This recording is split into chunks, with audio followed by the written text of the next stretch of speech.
Hey guys, in this video I'm going to show you how you can use text-to-speech with Canva. So first we'll need a third-party text-to-speech website or app. I personally use this one, freetts.com. So that's freetts.com.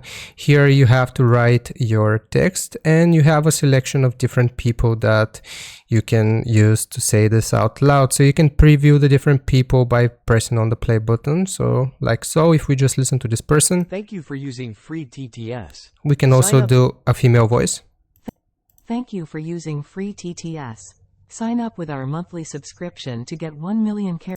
Okay, so right here, this is the text that I've input. Hi guys, don't forget to like and subscribe. So if you want to get this, you have to convert this to MP4. So let's see how it sounds. You can preview it by pressing on this play button. Hi guys, don't forget to like and subscribe. Okay, and if you want to download it, you click on download MP3.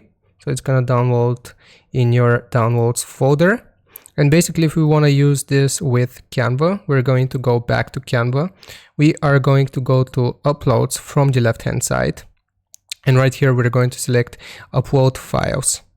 So you want to find wherever you saved this MP3 in. So for me, it's in my downloads folder. And this is the MP3 that I just created. So I'm just going to left click on it and open it. So it's going to take a little bit of time to actually upload to Canva. But now if you want to use it, all you have to do is drag and drop it like so. And if we preview the video right now. Hi guys, don't forget to like and subscribe. This is how it works. So hope this helps. Leave a like and sub, and I'll see you next time.